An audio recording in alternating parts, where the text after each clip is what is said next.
Bom dia, pessoal! Hoje a gente vai ver então a parte de análise sintática, a parte mais teórica, né, a prática de construção do compilador a gente já viu em aula, e agora a parte teórica. Então, só para retomar, né, a gente viu a parte de front-end, de construção do compilador, que é análise léxica, que a gente já viu, que é quebrar a entrada em palavras conhecidas, como símbolos léxicos, que a gente chama de tokens.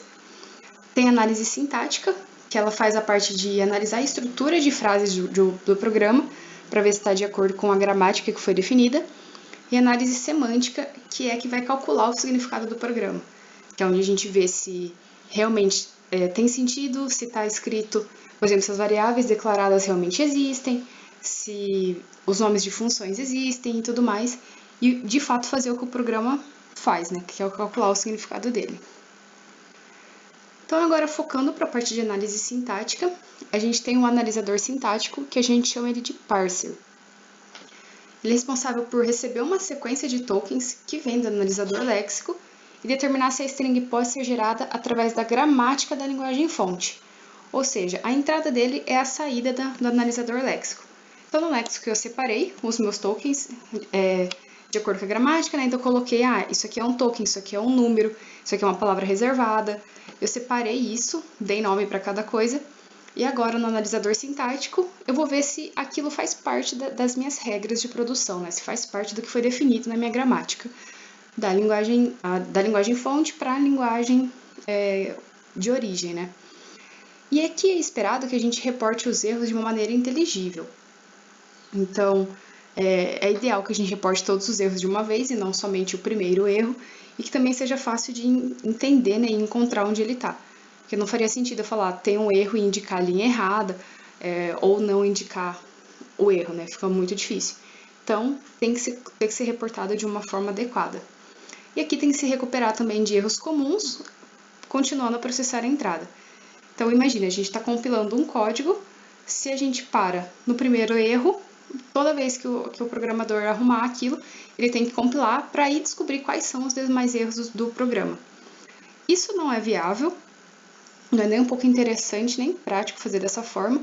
Então, para alguns erros é interessante que, ok, eu reporto que ele está lá, mas eu continuo fazendo a compilação, e a gente vai ver como que isso é feito, né? Como que eu pulo, né, esse erro no meu programa, reporto ele e continuo vendo os erros de todo o arquivo, né, não somente o primeiro. Então aqui a gente vai ver um pouquinho de gramática livre de contexto. Então a gente já viu um pouquinho sobre como que ela funciona na parte de análise léxica, na parte teórica, e aqui também a gente traz para a parte de análise sintática. Então a gente viu as partes de expressões regulares, a gente viu que elas são muito boas para definir a estrutura léxica de maneira declarativa. Então, a gente consegue, de uma forma teoricamente simples, definir quais são as gramáticas, né, o que a nossa linguagem aceita. Só que ela não é poderosa o suficiente para a gente poder definir declarativamente a estrutura sintática de uma linguagem de programação. Então, aqui nós temos um exemplo, né, de uma expressão regular usando abreviações. Então, aqui nós temos os dígitos, né? Então, aqui são minhas regras de produção. Então, dígitos ele é composto por uma repetição de qualquer valor de 0 a 9. E nós temos o sum, que é os dígitos também, né? Que nós já sabemos que é de 0 a 9. E eu posso ter mais, e isso ficar repetindo, e no final terminar com uma concatenação com dígito. Ou seja, eu tenho que ter... no final eu termino com algum dígito, e eu posso ter um monte de soma entre eles. Então, como exemplo dessa expressão regular, nós temos esse exemplo aqui, que é, né, 28 mais 301 mais 9. Então, aqui a gente obedece a nossa gramática, né? Então, 28 aqui é o dígito, fiquei repetindo aqui, né? Coloquei o 2, depois coloquei o 8, tem um mais, e continuo aqui a minha sequência. Então, essa expressão é um exemplo do que essa expressão regular pode, qualquer cadeia que ela gera. Mas como que a gente implementa isso, né? O analisador léxico ele substitui essas abreviações antes de traduzir para um autômato finito. Então, a gente também viu, né, o que era um autômato finito determinístico, não determinístico, como que eu fazia a tradução, como que eu passava de uma expressão regular para um autômato. E aqui é o que vai acontecer, né? Ele vai substituir o analisador léxico, ele substitui essas abreviações antes de traduzir para o autômato.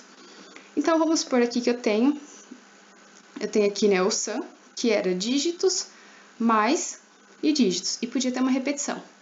O que eu vou fazer? Ele não vai escrever dessa forma que está aqui, ele vai substituir. Então, onde está dígitos, ele vai colocar realmente o que é a regra de dígitos. Então, ele vai colocar esse trecho aqui, que é de 0 a 9, repetição. Então, aqui substituiu de 0 a 9 com repetição. O mais continua a minha gramática normal, igual estava aqui. E onde está dígitos de novo, eu substituo pelo que a regra de dígitos fala, né? Que é de 0 a 9 com repetição. Então, substitui aqui de 0 a 9 com repetição. Então, ok, isso funcionou. Mas a gente pode usar essa mesma ideia para definir uma linguagem para a expressão que tem, por exemplo, parênteses balanceados? Porque essa linguagem aqui era muito simples, né? Não tinha parênteses, não tinha ordem de precedência nem nada. Aqui eu já tenho parênteses que vão definir uma ordem de precedência que eu tenho que realizar as operações. Então, como uma primeira tentativa, né? A gente tem esse exemplo aqui, né? Então, eu quero abre parênteses, 1 mais. Abre parênteses, 245 mais 2. Fecha parênteses, né? Então, essa aqui tem maior precedência. E fecha parênteses da expressão como um todo, finalizando a soma. Então, numa primeira tentativa, eu vou tentar escrever uma expressão regular para isso. Então, eu coloco aqui dígitos, normal, vai de 0 a 9, igual, né? Que é como eu vou compor meu número. Aí, eu posso ter um soma, que eu vou determinar que é uma expressão mais uma expressão. Então, da forma comum. E aí, o meu expressão agora, eu vou colocar, então, os meus parênteses para poder definir a ordem de prioridade, né? Então, abro parênteses, é um terminal, né? Como a gente pode ver aqui. O soma, que quer dizer que então eu posso compor várias expressões aqui dentro, deixando mais complexas. Fecha parênteses. Ou eu posso colocar somente um dígito. Então, isso aqui é a expressão regular para esse exemplo, por exemplo, né? O que o analisador léxico ele vai fazer? Ele vai substituir, como a gente já viu, as regras, antes de construir o autômato, né, finito. Então, aqui onde estava o sum e o dígito, ele vai colocar a regra correspondente. Então, o sum ele vai trocar por isso aqui, que é o expr mais expr, e o dígito a gente vai trocar aqui por 0 a 9 repetição. Aqui, então, o expr trocou o sum. Aqui a gente ainda não trocou o dígito para não ficar muito grande, mas poderia aqui também trocar por 0,9, né? Em algum momento eu vou trocar isso. Aí, ok, eu de novo coloquei aqui o expr, e o expr aqui de novo, ele vai substituir novamente o expr no próprio expr. Então, ele vai substituir de novo. Só que eu continuo tendo exprs do lado direito, e eu vou aumentando isso cada vez mais. E aí, eu acabei ficando com uma expressão maior do que o que eu tinha antes, por causa dessas substituições. Então, essas abreviações, elas não acrescentam o poder de expressar recursão às expressões regulares, né? Como a gente pode ver aqui, isso aqui é uma recursão. A expressão é definida em torno dela mesma, né? E é por isso que a gente precisa expressar recursão mútua entre o sum e o expr, e também para expressar a sintaxe de linguagem de programação. Porque, como a gente vê, a linguagem de programação ela tem essas recursões, então a gente precisa trabalhar com esses componentes. Então, aqui eu tenho um exemplo, né? Expr é igual a B, aí eu posso ter o C ou o D, eu escolho, e por fim concateno com E, né? Então, minha expressão pode ser um tipo de cadeia que pode gerar A, B, C, E, ou A, B, D, E. Então, eu escolho aqui entre esses, porém, o A, B e o E são obrigatórios, né? Porque a gente tem uma concatenação. Como que eu posso escrever isso? Eu posso colocar que o aux é igual a C ou D, já que eu tenho uma opção aqui de escolha, e o expr é o A e o B, como eu já tinha. Eu troco aqui, em vez de colocar essa parte, eu coloco o que a regra significa, que no caso é o aux, que eu já coloquei aqui em outra regra, e o E. As gramáticas livres de contexto, elas descrevem uma linguagem através de um conjunto de produções, da forma, eu vou ter um símbolo, aqui à esquerda, que determina qual é a minha regra aqui, né? Então, eu vou ter um conjunto de símbolos, onde eu posso ter 0 ou mais símbolos do lado direito. Então, isso são minhas regras de produção, né? Meu conjunto de produção, que é onde vai determinar o que deve ser executado. Então, dado esse componente, eu tenho esses símbolos aqui. Como a gente já viu, posso ter a cadeia vazia também, como a gente viu no analisador léxico. Então, quais são os símbolos? Eles são terminais, podem ser terminais, então é uma string do alfabeto da linguagem. Os não terminais, eles aparecem do lado esquerdo de alguma produção, ou seja, o terminal é, por exemplo, eu ter um número, ter um ID, ou o que for que minha linguagem determina, né, minha gramática determina. O não terminal quer dizer que eu vou ter ele em algum momento aqui do lado esquerdo, que vai implicar em um símbolo do lado direito. Nenhum token aparece do lado esquerdo de uma produção, então ele vai estar sempre do lado direito. E existe um não terminal definido como start symbol. Ou seja, eu preciso, como a gente já viu nos autômatos, falar qual que é o meu estado inicial. Aqui é a mesma coisa, eu tenho que ter um não terminal, né? Onde eu vou definir que ele é a partir de onde que eu começo toda a minha análise. Aqui nós temos um exemplo. Nós temos a gramática, o A, que é um não terminal, que implica em 0 a 1, ou A também pode derivar em B. E o B implica no hashtag aqui. Como que eu gero as cadeias dessa linguagem? Né? Então, eu tenho essa linguagem aqui, como que eu vou gerar a cadeia? O que eu consigo construir com essa linguagem? Eu primeiro vou escrever a variável inicial, depois eu vou encontrar uma variável escrita e uma regra para essa variável.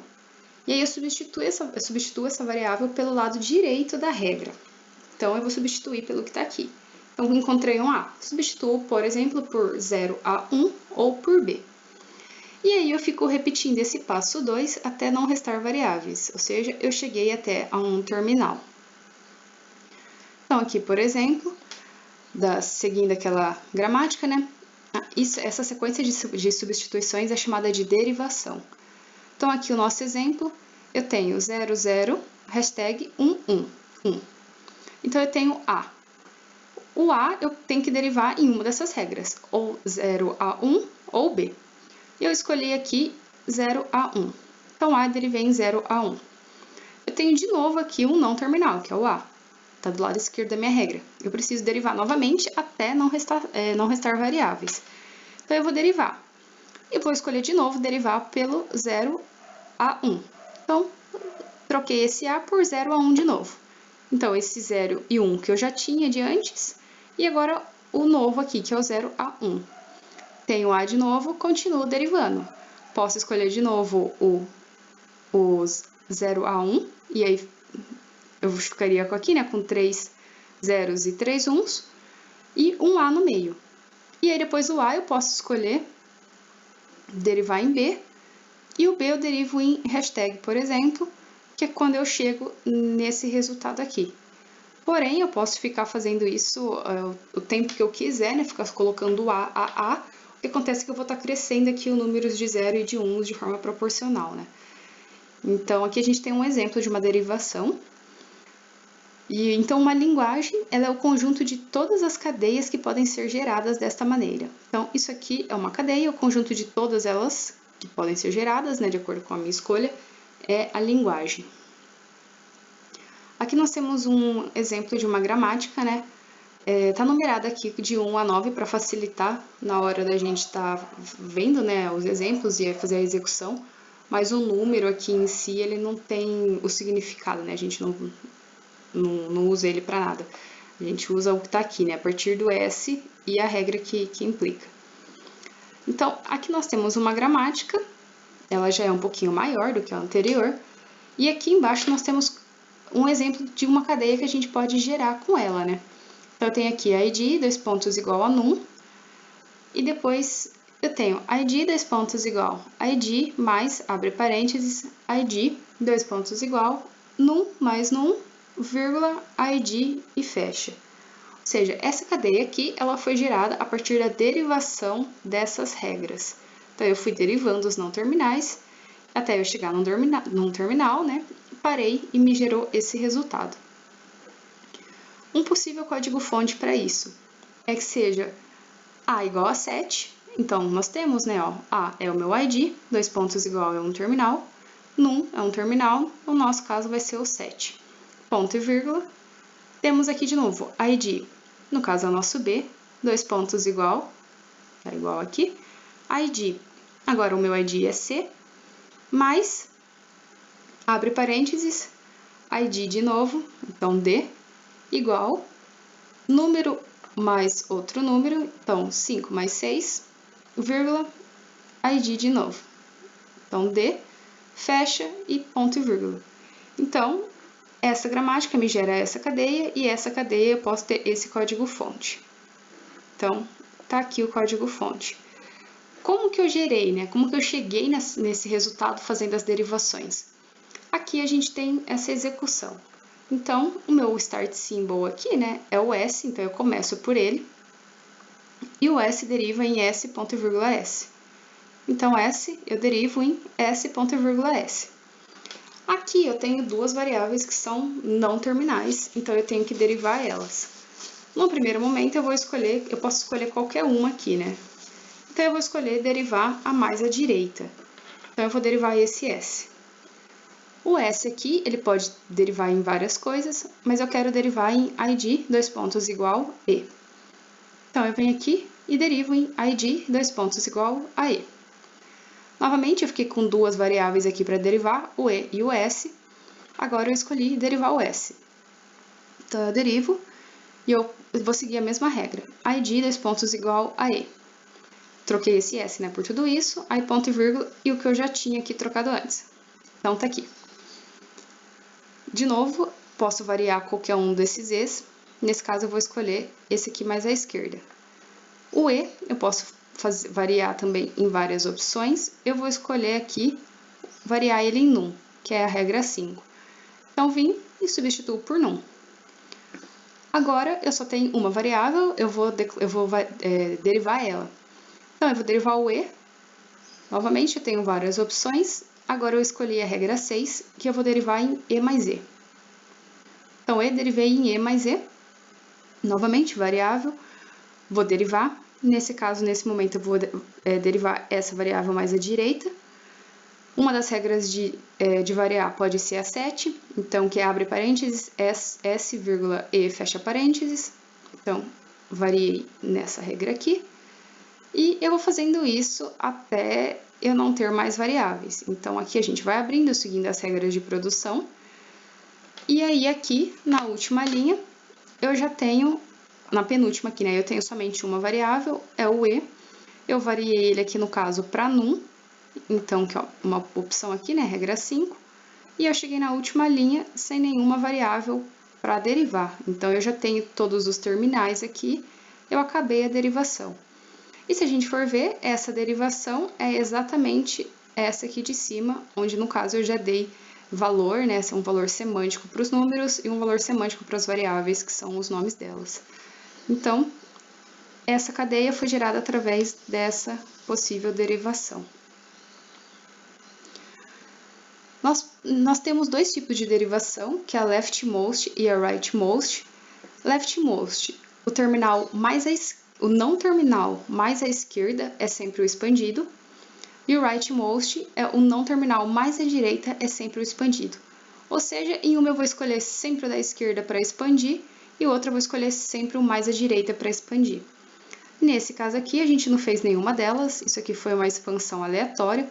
Teve hora que a gente escolheu a direita, teve hora que escolheu a esquerda, então não seguimos essa regra, mas nós temos esses dois tipos aqui. Nós temos as parse trees, que a gente constrói uma árvore conectando cada símbolo em uma derivação ao qual ele foi derivado. E duas derivações diferentes podem levar a uma mesma parse tree. Então, aqui a gente tem um exemplo de uma parse tree para essa derivação. Então, essa derivação é aqui que a gente já estava trabalhando até o momento, e agora a parse tree. Então, eu vou conectar o símbolo com a derivação ao qual ele foi derivado. Então, aqui começando por S, né? A gente já viu que o S derivou em S, ponto e vírgula S. Então, temos aqui. Depois, esse S eu derivei, como eu posso ver aqui, em... Cadê esse aqui? ID E, ID 2 pontos igual a E. Então, ID 2 pontos igual a E. Depois, o E eu derivei em número.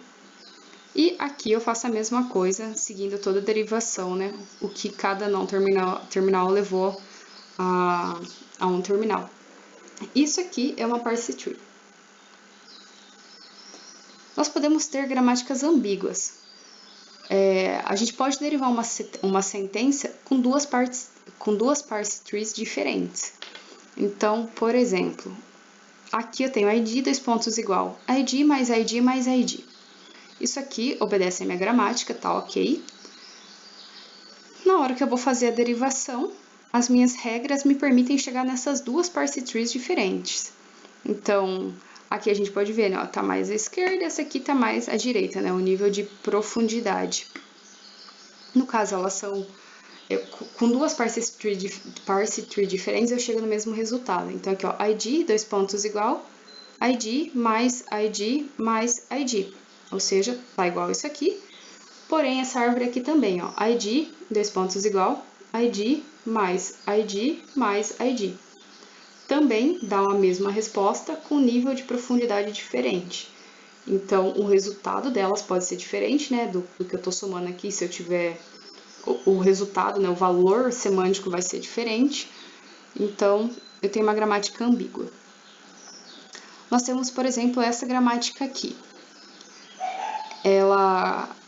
No primeiro momento, a gente não identifica se ela está ambígua ou não, mas, por exemplo, a gente pode construir parse tree para essas duas expressões que são derivadas dessa gramática. Então, aqui eu tenho 1 menos 2 menos 3, ela é válida, foi derivada a partir daqui, e eu tenho 1 mais 2 vezes 3.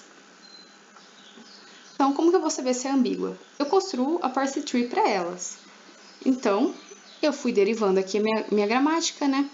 Então, E, aqui ó, E é o meu símbolo inicial, eu derivei ele em E menos E, pela regra 6, então, E, derivei em E menos E, pela minha regra 6, e aí depois esse E aqui eu derivei de novo, né, mais à esquerda, pela mesma regra, que é a regra 6, que é E menos E, então derivei em E menos E, e aí depois eu utilizei a regra 2, que deriva em número.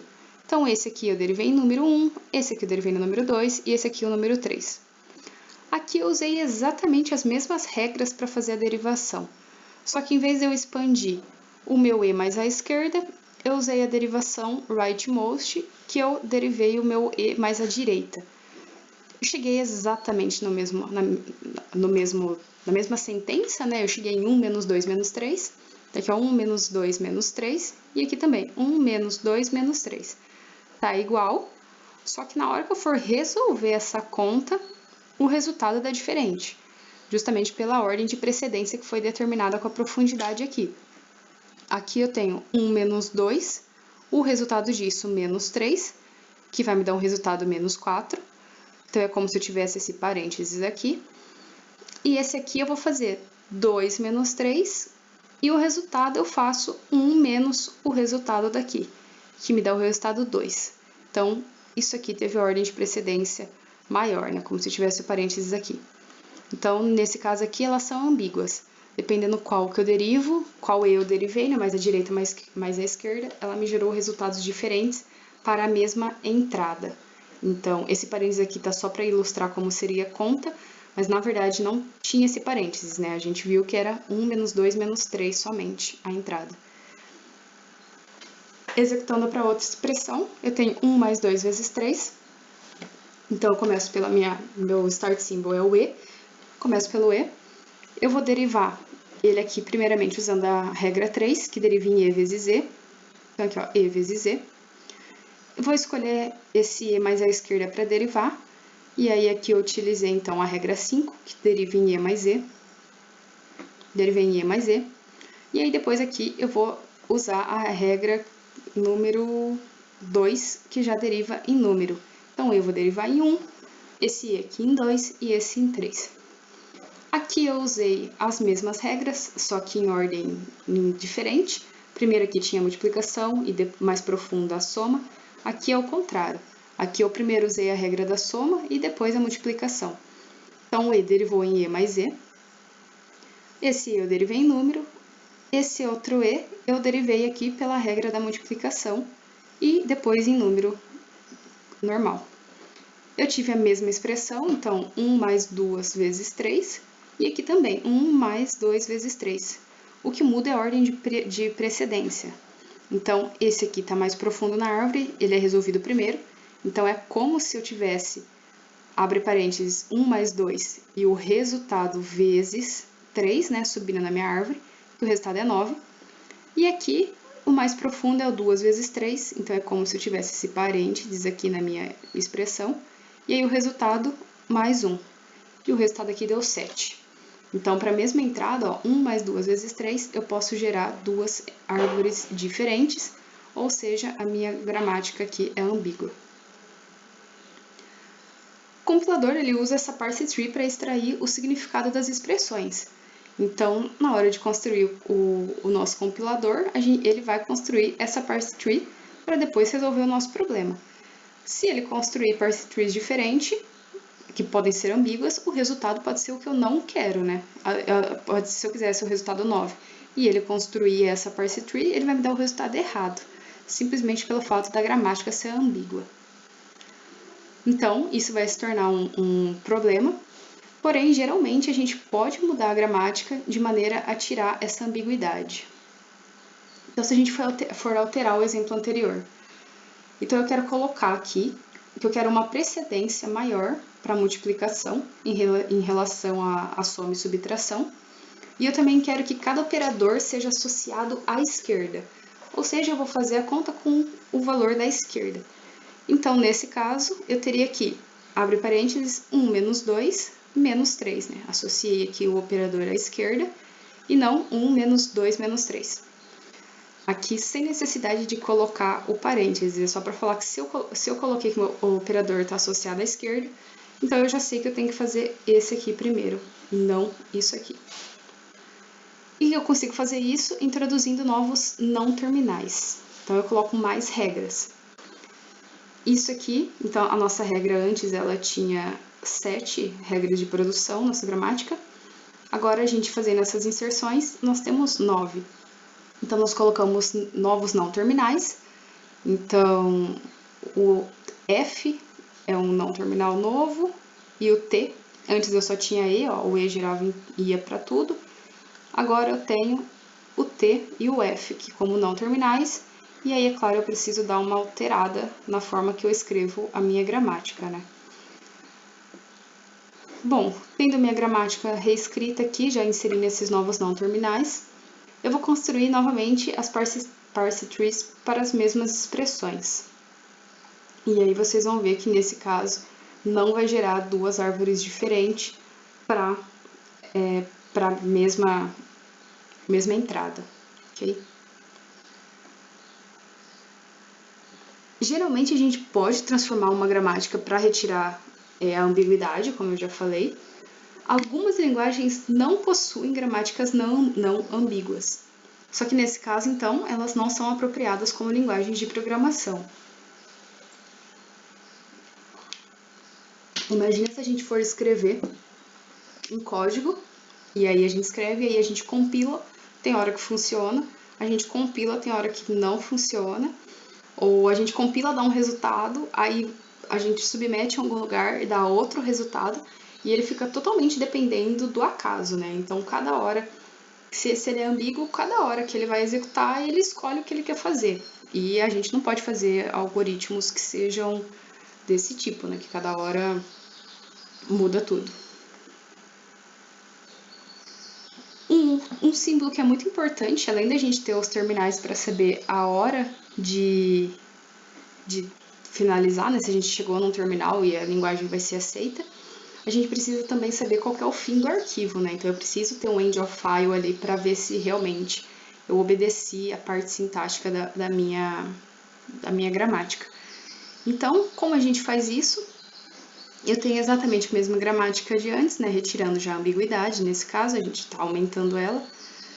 Eu vou inserir um novo não terminal com o símbolo inicial, que nesse caso aqui, então, é o cifrão que está até destacadinho aqui. Na verdade, eu insiro um novo não terminal, que é uma regra aqui, que é essa regra 0, né? Então, eu tenho aqui as minhas 9 que eu já tinha anteriormente, mais um, que é para eu colocar aqui, então, eu estou começando a regra S, que vai derivar em E, e aí depois, no final de tudo, eu tenho que ter um cifrão, que é um terminal, que é para determinar que é o fim de arquivo.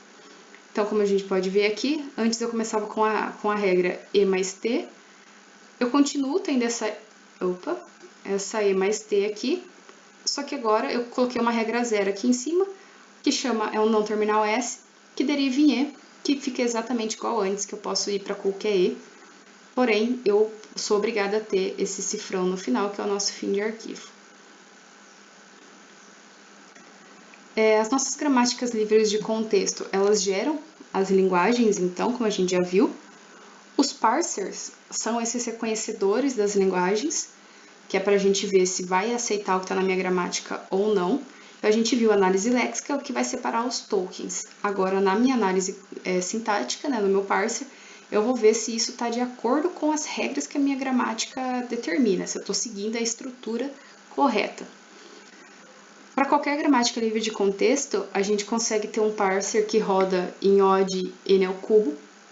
Então, aqui tem uns exemplos de algoritmos. Só que se a gente for pensar, odd n ao cubo é muito lento para programas grandes. Então, você fala, não, ok, eu posso ter um n ao cubo, eu não estou preocupado com essa complexidade. Tá, se você tem um programa pequeno, você tem um tempo odd, você tem uma complexidade de odd n ao cubo, talvez seja até razoável.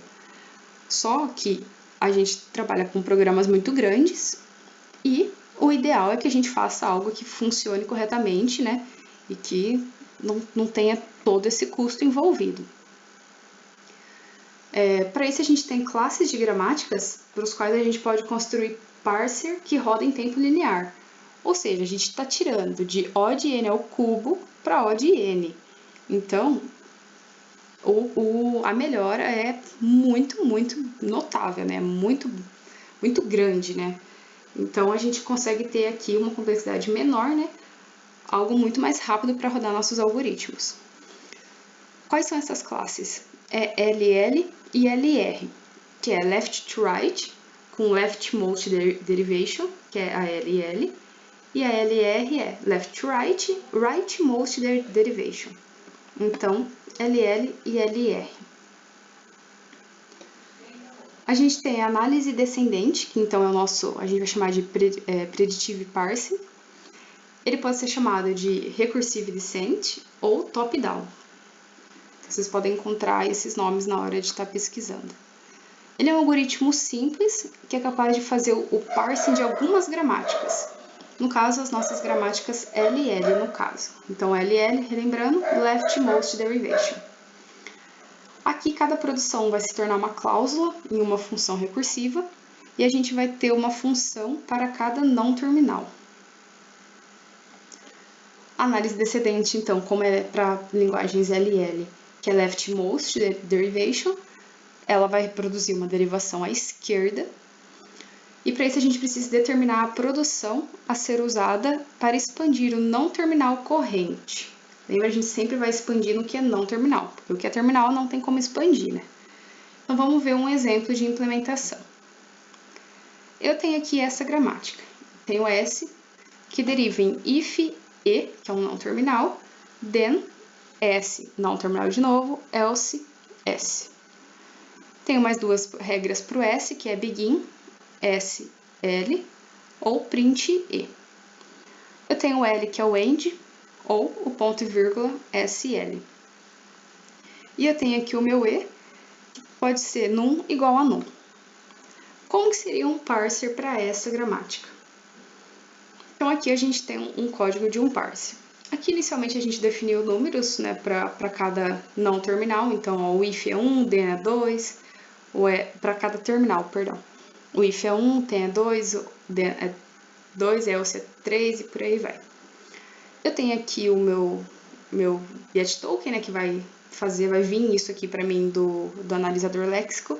Aqui a gente já supõe que está implementado um analisador. A gente supõe não, a gente tem que ter um analisador léxico para poder fazer o sintático, né? Porque senão não tem como eu ter os tokens.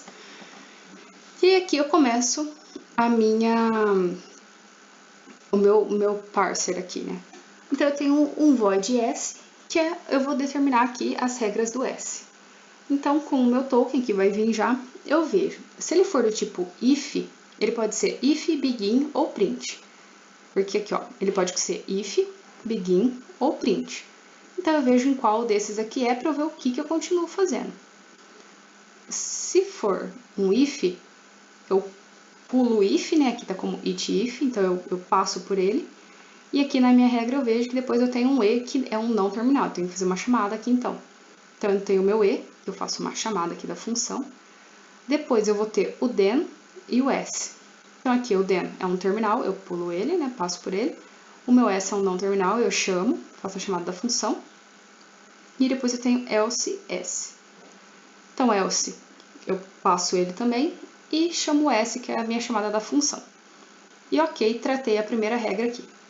Se for begin, eu passo o begin, né, que é o terminal, chamo o S e depois chamo o L.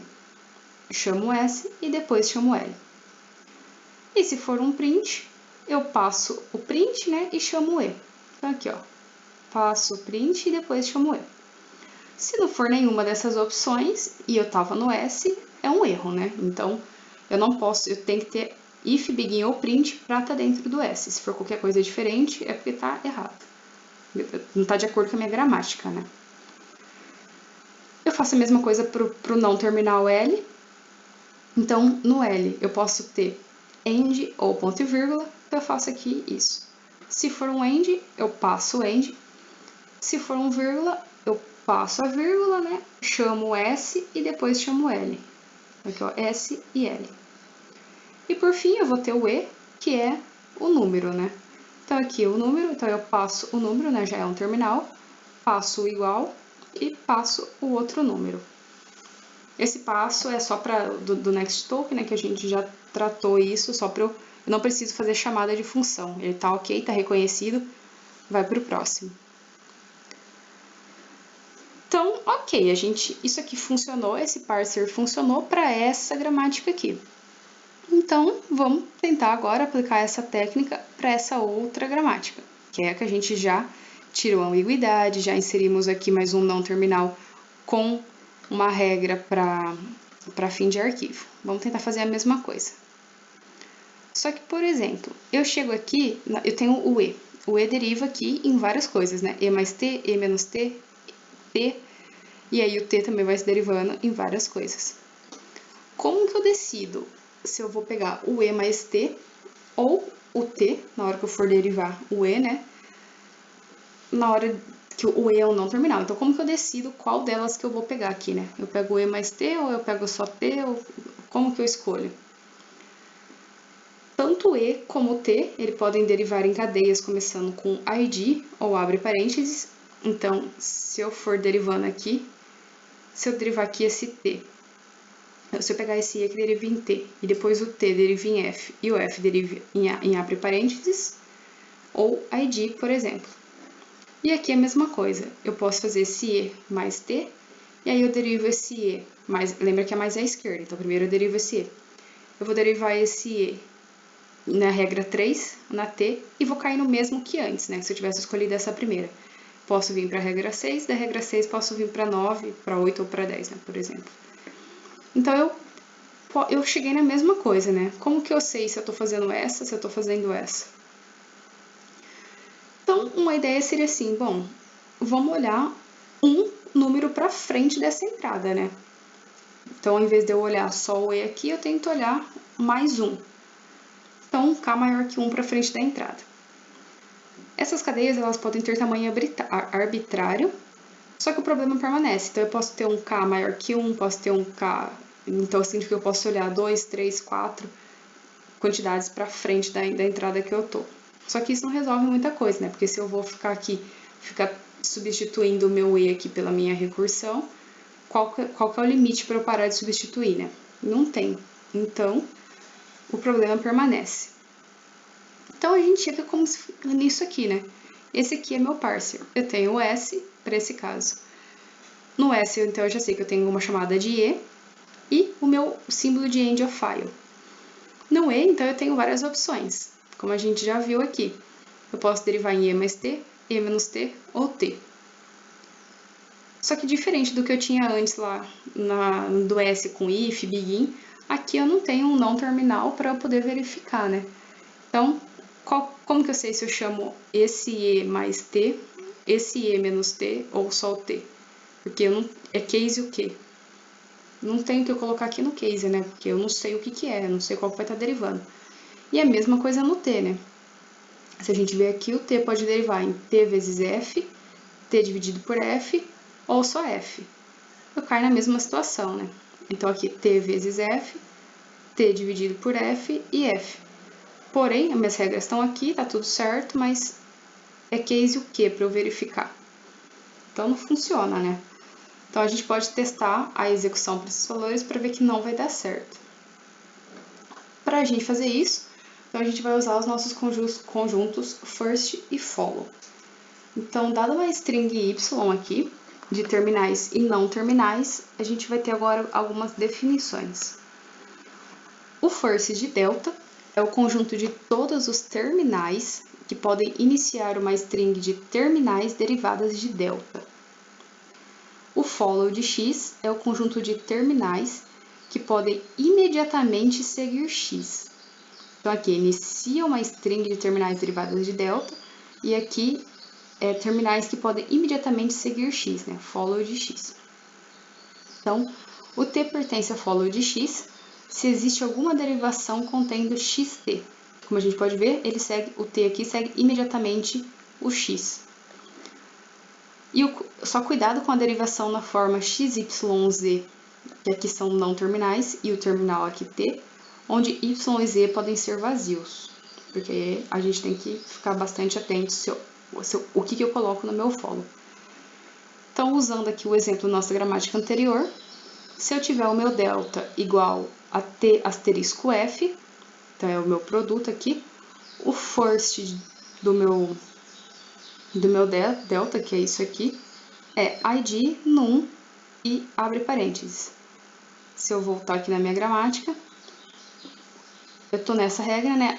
T asterisco f, que segue imediatamente. Na hora que eu for derivar, eu posso derivar em f, e o f eu posso derivar em id, num e abre parênteses. Então, como eu posso ver aqui, isso é o meu first, que é o conjunto de terminais que podem iniciar uma string de terminais derivadas de delta. Então, aqui eu tenho o que é meu delta, aqui eu tenho os terminais, e com isso eu tenho qual é o meu first aqui, desse delta. Se uma gramática ela tem produções da forma x implica, né, em delta 1 ou x implica em delta 2, caso os conjuntos first do delta 1 e o first do delta 2 tenham intersecção, então a gramática não pode ser analisada com predictive parser. Por quê? Nesse caso, a nossa função recursiva não vai saber qual que caso executar, então cai na mesma situação. Se eu posso ir para dois caminhos, eu não sei qual deles escolher, eu caio no mesmo problema que eu já tinha. Então, se tiver intersecção, o nosso predictive parser não vai ser capaz de executar.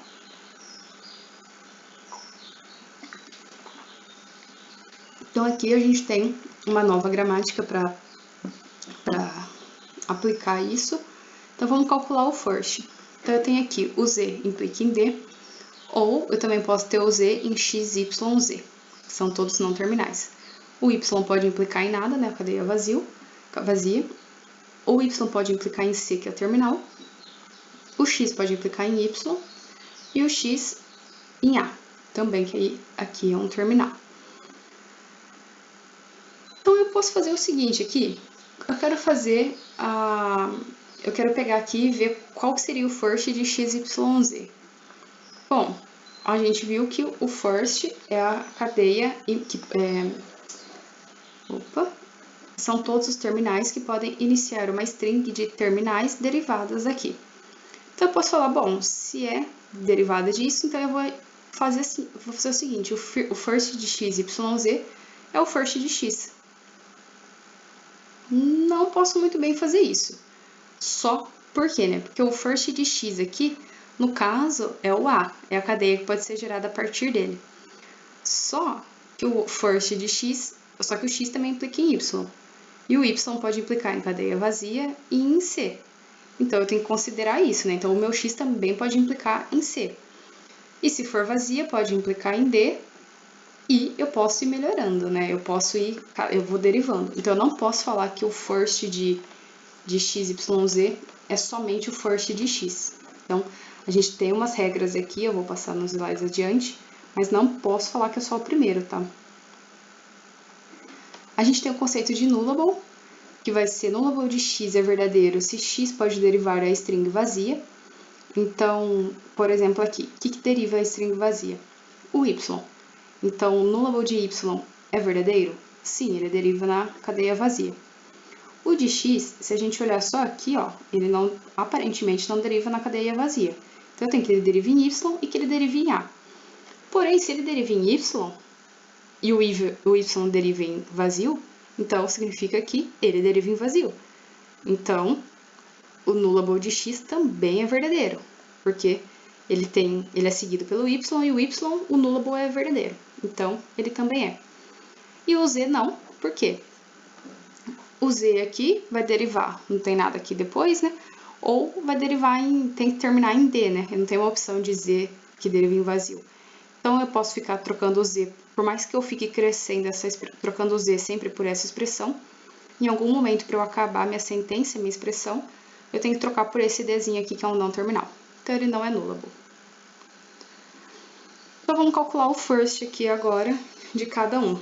A gente já viu que não pode fazer first de x, y, z, é só o first de x. O first de x é o conjunto de terminais que podem iniciar strings derivadas de x. Então, aqui vamos fazer, né? O first de y, então, tem a cadeia vazia, né? Não coloco, ou o não terminal aqui é o C. Então, first de y, C. Qual que é o first de z? O first de z é D, porque ele deriva aqui nesse não terminal, só que o z, ele deriva em x, y, z também. E o x deriva em A. Então, o z também vai derivar em A. E o deriva em y também, e o y deriva em C. Então, o first de z, ele é o D que já tinha, que é por ele mesmo do z, o referente ao y, que é o C, e o referente ao x, que é o A. Então, aqui, ACD. Nós temos também o conjunto do follow. Follow de x é o conjunto de terminais que podem imediatamente seguir x. Então, como a gente já viu aqui na definição. Qual que é o follow de y? Então, é qual é o conjunto de não terminal que pode imediatamente seguir x? Então, no nosso caso, a gente vai ter aqui o follow de y, por exemplo, né? Qual que é o depois de y? Eu posso ter o d, que veio aqui do z, ou eu posso ter também o a e o c. E o follow de z, ele é vazio, porque não tem nenhum não terminal que segue z. Aqui a gente tem um algoritmo de como rodar, né, a definição de first, follow e nullable, de como eu rodo para poder criar esses conjuntos, né? Então, aqui tem ele bem descritinho, mas basicamente, né, eu coloco aqui, eu faço o meu first de z, aí para cada produção eu vou ver se é nulo, né? Se o x implica em uma regra aqui, por exemplo, de y1 até yk, e algum desse y1 até yk for nulo, então o x também é nulo, como a gente já viu. O x aqui implicava em y, o y é nulo, então o x também é. Então é isso aqui. E aí depois eu entro nas regrinhas do first e follow. Então aqui eu calculo o first de x, então para cada i de 1 a k. Se o y de i até o y de i menos 1 for nulo, então o first do x é igual ao first do x com o first do y. Então, aqui, eu tenho o x que implica em y. Então, qual que é o first do x? É o first do x mesmo, que é o a, que é o terminal que segue, né? Então, o first de x é o a. Só que o x implica em nulo, em y, e o y implica em nulo. Então, o first do x tem o first do y. Então, o first de x é a união de first com x com o first de y. E first de y, a gente já viu que é c. Então, aqui no x eu vou ter que é o a e o c. Tenho aqui mais a regrinha do follow, né? Então, se algum y também de i mais 1 até yk são nulos, então o follow desse y recebe o follow do yi, que é o follow dele, mais, né, a união com o follow de x. E aqui também seguindo a mesma regra, mas agora aqui vejam que o índice é diferente, né? Aqui é j menos 1, sendo que j começou com... O j vai de 1 mais 1 até k. Então, eu tenho aqui a união do follow com o conjunto first. Então, um dos follows ele é formado pela união de follow com first. E como a gente já viu, eu fico fazendo isso aqui até eu não ter mais mudança na iteração dos conjuntos first, follow e nullable. Então, eu vou fazendo, a hora que eu ver que o meu conjunto não muda mais, eu paro de iterar. Esse algoritmo ele é de iteração até um ponto fixo. Esses conjuntos eles poderiam ser computados de maneira separada e a gente poderia otimizar ainda mais esse código. E aqui isso aqui vai aparecer também no back-end para fazer análise do fluxo de dados, né? Então, Data Flow Analysis. A gente não vai ver isso aqui na disciplina, mas é um dos lugares em que ele aparece, né? Então, aqui a gente tem um exemplo de como, então, calcular, seguindo aquele algoritmo, o first follow da nossa gramática, né? Então, tem aqui a minha tabelinha, né, do nullable first follow. Vou fazer, lembrando que é por iteração, né? Então, aqui a gente tem esse aqui é o resultado da primeira iteração. Então, na primeira iteração, o x não é nullable, porque o x deriva em a e y, então, no primeiro momento ele não é nullable, seguindo o meu algoritmo.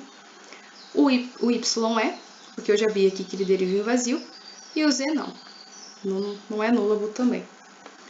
O first do x a gente já viu, né, que no primeiro momento é o a, o first de y é o c, e o de z é o d. Então, aqui, tá aqui. E o follow a gente também já viu, que é o que segue imediatamente. Então, o que segue x é o y e o z. Quais são os terminais de y e de z? O d e o c. Então, o follow aqui é o c e o d. E o y, qual que é o terminal que segue o y, né, para compor o follow? É aqui o que vem de z, e o terminal de z é o d. Então, o terminal que segue o y é d, que é composto devido ao z, tá depois do d. E o z, ele não tem follow, porque não tem mais nada aqui depois dele. Então, essa aqui é a nossa primeira iteração do algoritmo. Esse é o resultado. Eu rodo uma segunda iteração do algoritmo, e aí, se a gente seguir, a gente vai ver que agora, então, o meu x ele muda, ele vai ser nullable, porque eu já vi que o y agora deriva em vazio, então eu atualizo aqui meu x para nullable, verdadeiro. O meu first agora tem o c, antes era só o a, mas agora eu tenho o c também. Por quê? Porque é o que vem do y, então o y deriva em c, seguindo a regra da união dos conjuntos. Se isso aqui, a regra que deriva, né? Então, ele deriva em y, e o y é vazio, então o first do x é a união de first de x com first de y.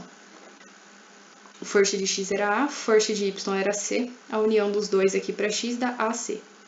Então, ac. O y seguindo a mesma regra vai continuar na mesma. E o z, a gente tinha só que era d, seguindo as regrinhas de first também. Agora a gente coloca o a e o c também, que é o que veio aqui do x, né, e do y. O follow também é atualizado, então eu tinha c e d, mas seguindo as regrinhas de se é nullable, se não é, como que eu componho, se eu vou unir com outro follow, né, eu faço união com o follow ou com o first de um conjunto, né? Aí depende do que eu tô analisando aqui, né, os índices do meu y. No caso aqui a gente acrescentou, né, era c e d, na segunda iteração passou para a, c e d no x, e o y era só d, e agora na segunda iteração do meu algoritmo eu tenho que a, c, d. e o meu Z continua sozinho aqui, né? Não tem nada no follow. Se eu rodar, isso aqui é a segunda iteração que eu rodei do algoritmo, né? Então, estou rodando esse algoritmo aqui. Vamos lembrar que eu rodo até não tiver mudança nesses conjuntos aqui. Na hora que eu rodo a terceira iteração, o resultado permanece igual a esse, né? Então é a mesma coisa. Não tem iteração. Nesse caso aqui, ele para na terceira iteração. Então esse é o resultado final para essa gramática, do nullable first follow. Se eu tenho o nullable first follow, eu consigo construir meu predictive parser. Cada função relativa a um não terminal precisa conter uma cláusula para cada produção. Eu preciso saber escolher, baseado no próximo token, qual é a produção apropriada, né? Então, como a gente viu, a gente tem o mesmo não terminal, gera diversas regras. Como que eu escolho qual que eu vou seguir? Eu tenho que ver qual que é o token que se encaixa, né? E aí, como que eu faço isso, então? É utilizando o Predictive Parsing Table. Aqui a gente tem, então, o resultado final da nossa execução do algoritmo da gramática anterior com o nosso first follow. Aqui eu tenho, então, por exemplo, que o Z, ele deriva em XYZ. Eu faço aqui um first de XYZ, e aí lembrando a definição formal de first, o meu XYZ é o que seria meu delta aqui. E aqui, por exemplo, eu tenho o meu x que deriva em um não terminal, né? Tem que ver os que são não terminais. Então, eu faço o first de y, lembrando que y vai ser meu delta na definição formal. Como que eu generalizo o cálculo de delta? Eu vou assumir aqui que o delta é igual a um A beta. O meu first de A beta vai ser o first de A se o A não for nullable. E como a gente já viu, vai ser somente o first dele se ele não for nulo. Agora, se for nulo, então o meu first de A beta é o meu first de A união com o first de beta. E foi o que a gente viu no exemplo anterior. Então aqui, eu vou calcular o first de delta, onde o meu A é o delta. Então aqui eu tenho o meu first para cada um, né? Então aqui é o A, aqui é o D, né? Começando de cima para baixo. Aqui eu tenho o D, aqui eu tenho o ACD, que eu vou fazer a união de todos. Aqui eu não tenho first, né? Porque a cadeia é vazia. Aqui é o C. Como o Y deriva em C, como o X deriva em Y e o Y deriva em C, o meu first aqui também é C. E aqui para esse é o A. Então a gente já fez, está aqui a tabela. Se eu tiver uma produção que é do tipo x implica em delta, para cada t que pertence ao meu first de delta, eu vou colocar a produção x implica em delta na linha x coluna t. E se o delta é nullable, eu vou colocar a produção na linha x coluna t para cada t pertencente ao follow de x. Então, eu preciso ter feito essa tabela aqui para poder seguir agora com o meu predictive parser. Então, aqui a gente já tem, né, o nosso first. Essa aqui é a tabela. O que eu faço? Então, eu vou inserir, ó, x implica em delta para todo t que pertence ao first de delta. Então, o que isso aqui significa? Aqui, ó, x implica em a. O first aqui do delta, então vamos por ter um delta aqui, é o a. Então, para o a, na regra, na linha x, coluna a, eu vou colocar essa regra, x implica em a, que é essa aqui, x implica em a. Aí eu venho aqui, ó, x implica em y, o first aqui é c. Então, eu vou na regrinha aqui, coloco essa regra, x implica em c, porque esse aqui é meu first. Aí eu tenho y implica em c, e o first é c. Então, eu venho na linha y, coluna c, esse aqui são meus não terminais, são terminais e aqui não terminais. Eu coloco aqui y implica em c. Venho para o z. Z implica em x, y, z. Qual que é o conjunto o first desse conjunto é ACD. Então, eu vou colocar essa regra aqui no ACD. Então, aqui, ó, z implica em x, y, z. Com A, com o C e com o D. Ok. E aí, eu tenho mais uma regra para Z, que ele implica em D, e o first dele é D. Então, eu venho e coloco essa regra aqui também na linha Z, coluna D. Então, eu vim e coloquei aqui, ó, Z implica em D. Ok, construí uma parte da minha tabela. Agora eu venho e vejo a outra regra. Eu vou inserir y implica em cadeia vazia, aqui no caso, né? Para todo t pertencente a follow de y. No nosso caso aqui, a gente já viu que o follow de y é ACD, se o meu delta é nullable. O meu delta aqui é nullable. Então, aqui lembra que aqui em cima a gente tinha o delta. Aqui, ó. Isso aqui é meu delta. Aqui, ó, delta. Então, o meu delta é nullable aqui? Sim. Então, pela regra, eu tenho que colocar isso que implica em vazio no follow do y. O follow do y é ACD. Então, eu vou colocar essa regra aqui no follow de y. Então, aqui, ó, A, coloca a regra, C, essa regra, e D. Beleza, acabei essa parte.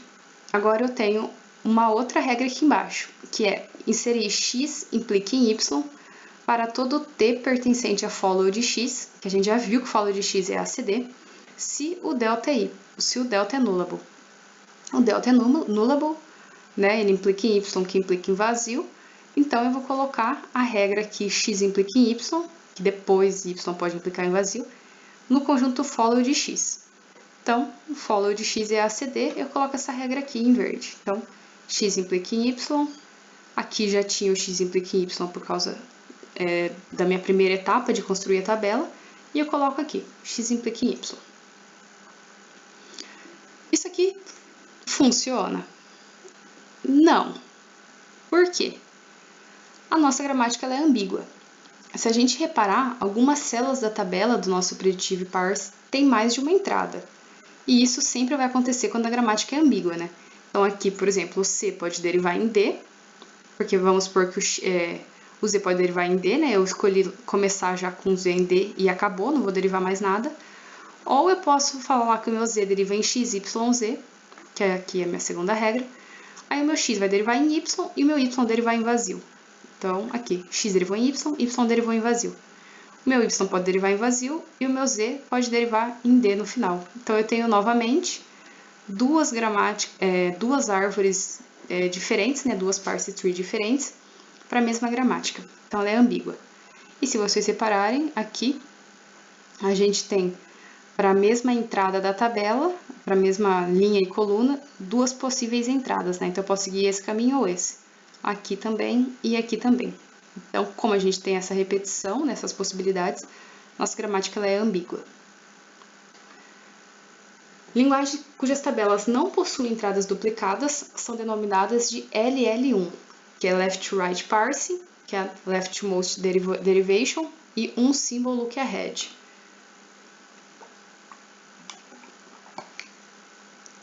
A definição de conjuntos first, ela pode ser generalizada para os primeiros k tokens de uma string.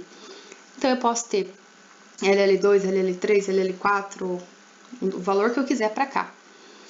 Só que isso aqui vai gerar uma tabela onde as linhas são os não terminais, como a gente viu, e as colunas são todas as sequências possíveis de k terminais. Só que isso raramente é feito devido ao tamanho explosivo das tabelas geradas.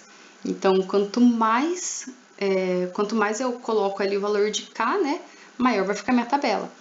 Para eu ter essa tabela, eu tenho que armazenar ela em algum lugar do meu computador, e aí o tamanho que eu preciso disso, tanto de armazenamento quanto de acesso depois, fica totalmente inviável. Então, isso não é feito, a não ser que seja necessário mesmo. As gramáticas que são analisáveis com tabelas LLK são chamadas LLK, então aí a troca aqui pelo número que a gente está usando, né, de K. E nenhuma gramática ambígua é LLK para nenhum K. Então, se ela é LL, ela não é ambígua, né? Então, a gente tem que garantir isso. Aqui, eu consigo gerar um parser LL1 para essa gramática? Não. Por quê, né? Eu tenho uma recursão aqui à esquerda. Eu fico sempre chamando aqui, infinito, e eu nunca vou conseguir vir para esse lado. Posso não conseguir parar, né? Então, eu tenho esse problema aqui, por exemplo. Tem também aqui, né, com o F. A gente vai dar um foco aqui agora para ficar melhor a explicação. Se eu tenho uma recursão à esquerda e eu estou fazendo uma derivação à esquerda, Então, eu tenho um grande problema, porque eu vou ficar sempre derivando à esquerda, e se eu tenho recursão, eu vou ficar crescendo, crescendo, crescendo isso, e quando eu paro? Bom, se eu estou usando uma LL, que é recursão à esquerda, como que eu resolvo derivação à esquerda? Como que eu resolvo se eu tiver recursão à esquerda? Eu coloco a recursão à direita. Então, eu jogo ela para o outro lado. Então, como a gente altera esse trecho aqui de recursão à esquerda, as regras de 1 a 3, a gente muda colocando essas regras aqui. Elas fazem exatamente a mesma coisa, vai gerar o mesmo resultado que isso, só que escrito de uma maneira diferente e com recursão à direita, que não vai gerar o problema na LL. Então, aqui a regra 1 era E deriva em E mais T, a regra 2, E deriva em E menos T, e a regra 3, E deriva em T. Recursão à esquerda aqui, vou tirar isso. Então, eu vou falar que o meu E deriva em T, E'. Então, eu crio aqui um novo não terminal, E', e aí o meu E' pode derivar em mais T, E' ou em nada. Então, eu cheguei na mesma resposta que isso, só que escrito diferente. Então, ó, se eu quiser só fazer funcionar a regra 3, né? E implica em T, em T. Eu venho aqui, ó, E implica em T, E', e aí eu derivo E' para vazio. Ok, ficou só T. Então, tá certo. Se eu tiver aqui o E mais T, a mesma coisa, né? Eu posso ficar colocando mais T, E' aqui e ficar trocando o quanto eu quiser. E a minha recursão passou para a esquerda. Para a direita, perdão. Então, como que a gente generaliza isso, né? Se eu tiver um x que implica em x gama e x implica em alfa, onde alfa não começa com x, eu vou derivar strings da forma a gama, asterisco aqui significa que é repetição, a seguido de 0 ou mais y. Lembrando que quando é asterisco, eu posso ter nenhuma ou mais repetição, né? Se fosse um mais, eu sou obrigada a ter pelo menos um. Nesse caso aqui, não. Então, como que eu posso reescrever aqui, né, pensando de uma forma genérica, essa recursão?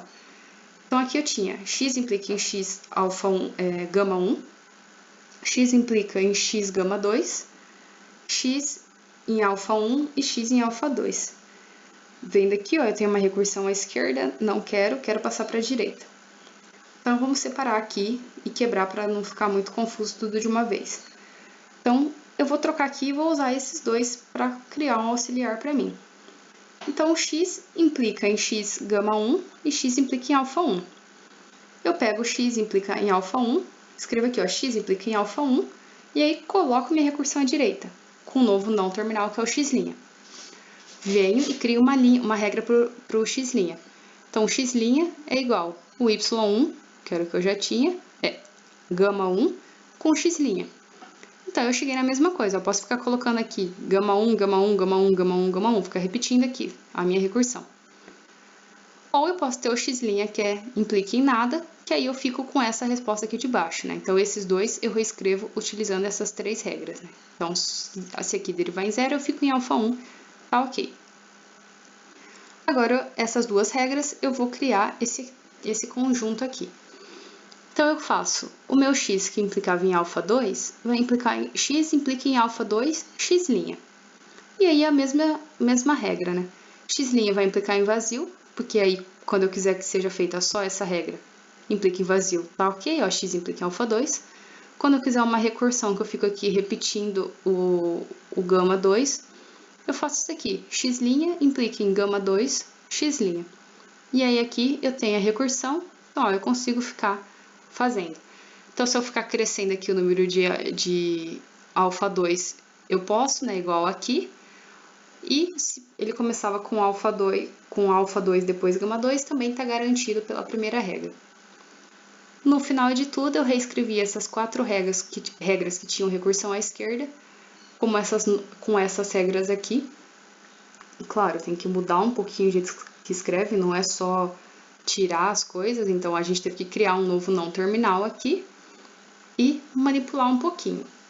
E aí eu gerei essa nova regra que agora não tem recursão à esquerda. Voltando para aquele nosso exemplo que a gente já estava trabalhando, então aqui a gente tinha tirado a ambiguidade, tinha inserido já o símbolo inicial com o final de arquivo, mas ele ainda tinha recursão à esquerda. Então, agora a gente mudou, acrescentou mais regras e tirou a recursão à esquerda, passando para a recursão à direita. Então, lembra que a gente tinha só S, E, T e F como terminal. Agora, para tirar a recursão à esquerda, a gente criou novos não terminais. Então, eu tenho o E' e o T', que não tinha antes. Mudei aqui a minha regra, né, minha gramática. Eu preciso novamente calcular o first, o follow e nullable deles. Calculei aqui. Então, está calculado aqui já o resultado. Se eu tenho meu first, follow e o nullable, eu consigo construir meu preditive parser, seguindo a regrinha que a gente já viu nos slides anteriores. Então, aqui, ó, construí meu preditive parser e olha que chique que ficou o negócio. Eu não tenho linha repetida, não tenho entrada repetida para o mesmo não terminal com o terminal, né? Então, antes a gente repetia, a gente tinha para uma mesma entrada duas opções. Agora isso aqui não acontece, cada uma é única. Então, ok, mas a gente ainda pode ter outros problemas relacionados, né? Que é o que a gente chama de fatoração à esquerda. Então, um outro problema que pode ter para o predictive parsing, vocês estão vendo que tem vários, né? Tem recursão à esquerda, derivação, como que eu tiro, inserir. Então, é um processo um pouco complexo. Além disso tudo aqui, para eu poder construir meu predictive parsing, eu vou ter que ver se lhe ocorrem situações desse tipo, que é a regra do mesmo não terminal, no nosso caso S, ele começa com o mesmo símbolo. Então, aqui os dois S's começam com if, e, then, else, S. O que muda é esse final. Um tem else e o outro não tem. Então, isso aqui pode me gerar um problema, né? De qual regra que eu vou seguir. Como que eu arrumo? Eu faço a nossa fatoração à esquerda. Eu vou criar um novo não terminal para os finais permitidos. Então, o que era em comum para todos? If, e, then, s. Isso é o comum. Eu mantenho. O que era diferente? Um tinha else, s, e o outro não tinha nada. Eu crio um novo não terminal, que é um x, e aí eu faço a regra para ele. O x vai ser nada, para eu poder atender esse caso aqui, que não tem else, ou vai ser else s, para atender esse caso aqui. Então, escrevi da mesma coisa, fatorando à esquerda. Essa gramática aqui ela ainda é ambígua, mas o conflito nesse caso a gente pode resolver escolhendo sempre a segunda regra. Ok? Então, esse aqui é um jeito de fazer fatoração à esquerda. Fatoração à esquerda é diferente de recursão à esquerda, tá? Que muda como eu estou escrevendo, como que eu estou manipulando, né? Ok, então a gente já viu todo o conjunto de como eu construo meu predictive parsing para saber qual regra eu executo, como que eu trabalho caso não esteja a gramática perfeita, se tiver gramática ambígua, se tiver recursão, se tiver que fatorar. A gente já aprendeu tudo isso. Agora a gente entra um pouquinho na questão do para que eu posso usar isso também, né? Então a gente vai ver um pouquinho de recuperação de erros. Uma entrada em branco na tabela indica um caractere não esperado, ou seja, aqui está uma entrada em branco, ou seja, eu não espero que no S eu tenha um asterisco. Se tiver, é porque está errado. Não era para ter, segundo minha gramática. Eu posso parar o processo no primeiro erro que eu encontrei, só que isso não faz sentido. Pensa, cada hora que você compila, ele te traz um erro. Aí você arruma, ele compila, ele te traz outro. Isso não faz sentido. O ideal é que você compile, ele te dê uma lista de erros e você arruma essa lista de erros de uma vez, né? Claro, pode gerar outras? Pode. Mas o ideal é que ele te traga o maior possível, né? Para arrumar isso, a gente tem duas alternativas, que é de inserir o símbolo ou deletar o símbolo. Inserir o símbolo, o que significa? Bom, o que eu quero não está lá, tem uma entrada errada. Então, eu vou assumir que estava certo e vou continuar. Isso funciona, só que pode gerar um efeito cascata, né? Porque até quanto eu vou saber o quanto eu considero que estava lá? Porque um erro pode gerar o outro, né? Então, é uma técnica, mas não é muito recomendada. A outra técnica, que é o mais recomendado, é você deletar o símbolo. Então, você pula os tokens até que um elemento do follow seja atingido.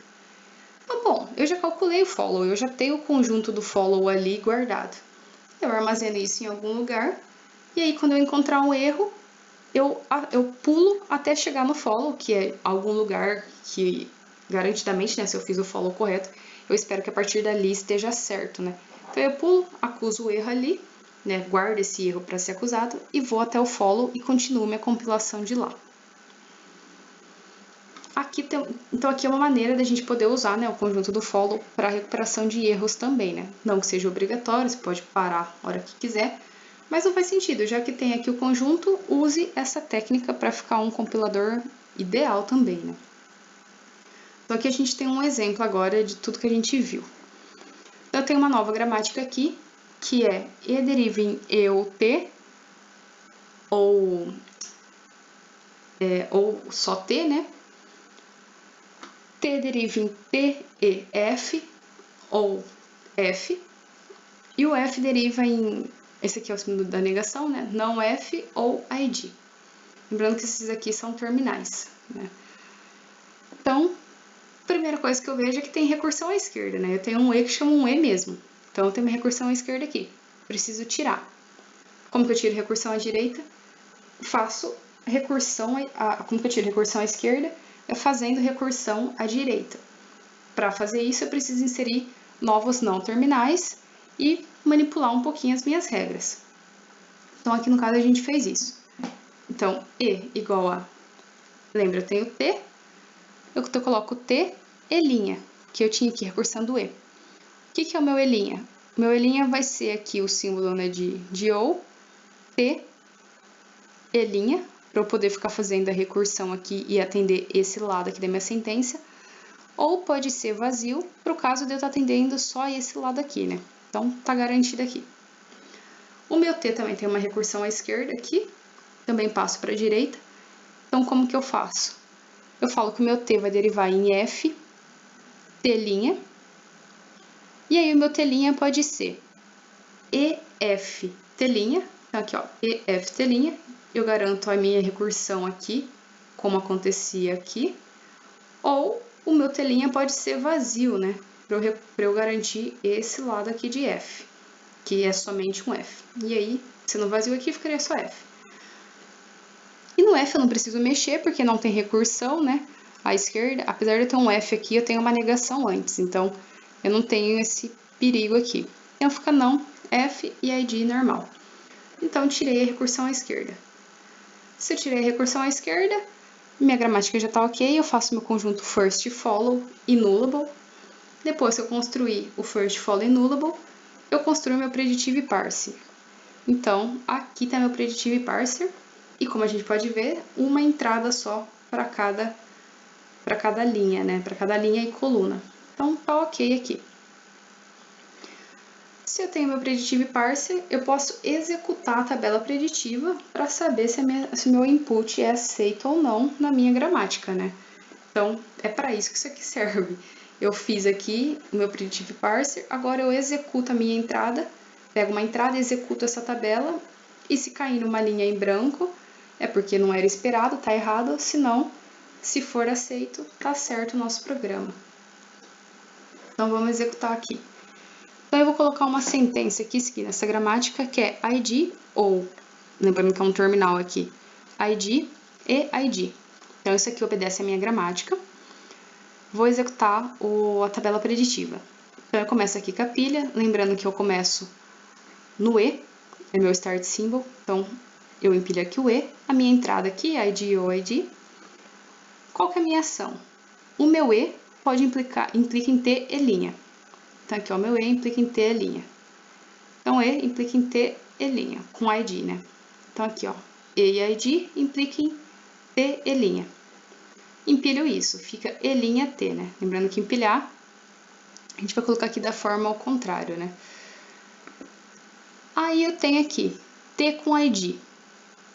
Eu venho aqui na minha tabela, não terminal T com terminal ID, implica na regra TFT'.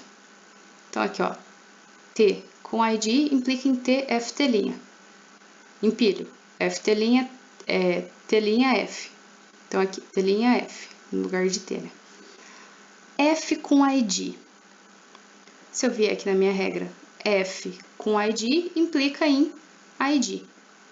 Então, aqui na minha regra, F com ID implica em ID. F implica em ID. Empilha aqui o ID.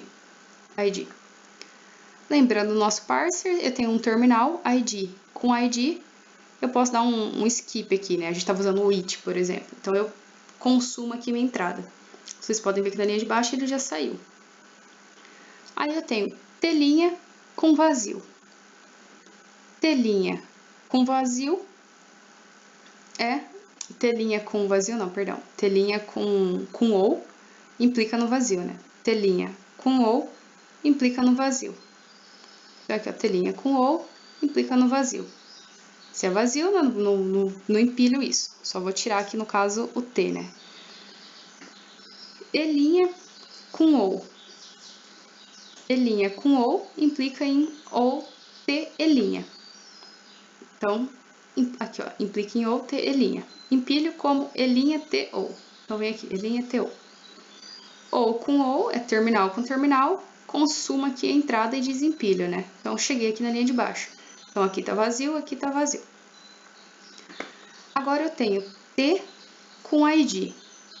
Se eu voltar aqui, T com ID implica na regra F telinha.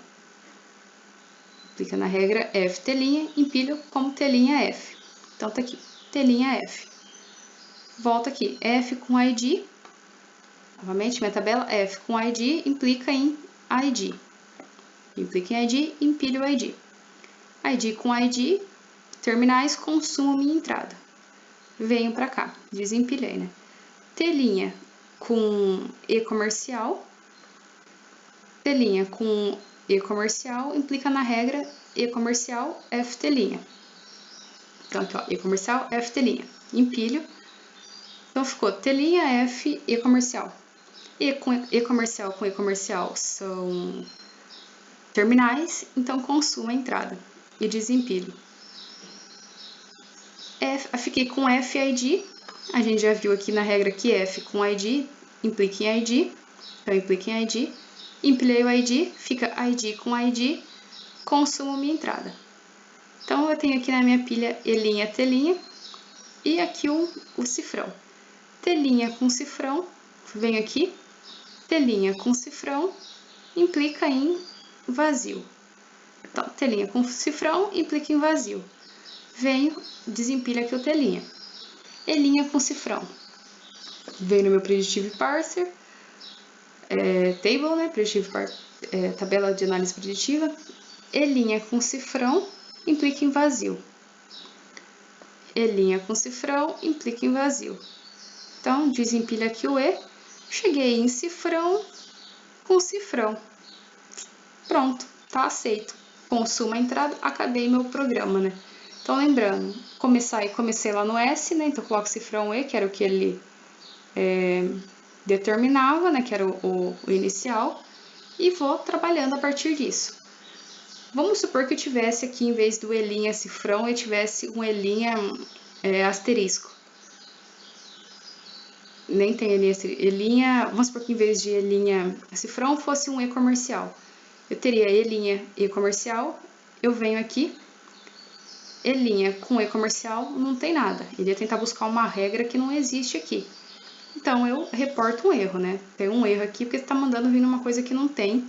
Logo, se não está na tabela preditiva, não está seguindo a ordem, significa que a entrada que deu não pertence à gramática. Então, nesse caso aqui, a nossa gramática pertence. Tem alguns exercícios para poder praticar. Então, são 3 exercícios dessa parte de construção de tabela LL, Predictive Parser, fazer manipulação, né, tirar a ambiguidade, eliminar a recursão à esquerda. Então, tem aqui é a descrição do exercício. Aqui a gente tem a resposta, né, para vocês poderem conferir se o que vocês fizeram está de acordo, né? Então, aqui eu tenho, né, o first follow, a tabela preditiva, e aqui, no caso, né, pedia para executar com essa entrada, ver se ela é aceita na gramática. Então, já que fez o first follow, consegue construir a tabela preditiva, consegue consumir a entrada, né? Então, aqui a gente tem nosso símbolo inicial na pilha, a entrada e as regras que vão sendo geradas. E também, aqui, qual que é o parser para para essa entrada, né? Então, aqui no caso é 1 mais, abre parênteses, 2, fecha parênteses. O parser de derivação aqui tá correto, ó, num mais, abre parênteses, num, fecha parênteses aqui. Então, aqui também a gente consegue ver a tabela preditiva, né? Ou a tabela preditiva não, a árvore de parser, né? O segundo exercício também é para construir uma tabela LL com uma outra gramática e fazer os estados da execução da árvore sintática para essas duas entradas. Aqui a gente tem a resposta da tabela preditiva. E no exercício 3 também muda a gramática e para fazer aqui no caso a tabela preditiva, então precisa ter o first follow, faz a tabela preditiva, faz o estado de execução para essas duas entradas e constrói a árvore sintática. Então aqui está a execução, né? E aqui a árvore sintática. Então tá aqui. Então, com isso a gente consegue entender como funcionam os compiladores, como que eu consigo ver qual que é a relação, né, então a gente viu desde o começo, né, o que era uma expressão regular, a questão do autômato, e aí agora a ligação de tudo isso para poder construir os compiladores. E aí na próxima aula a gente vai ver mais sobre isso e mais algumas outras técnicas e outros métodos de estar fazendo isso. E aí a gente vai ver também um pouquinho de LR parsing. Então aqui a gente viu, como eu falei, tem LL e LR. Aqui foi LL, que é a derivação mais à esquerda, e lá o LR é mais à direita. Então, é isso aqui. Até a próxima, pessoal!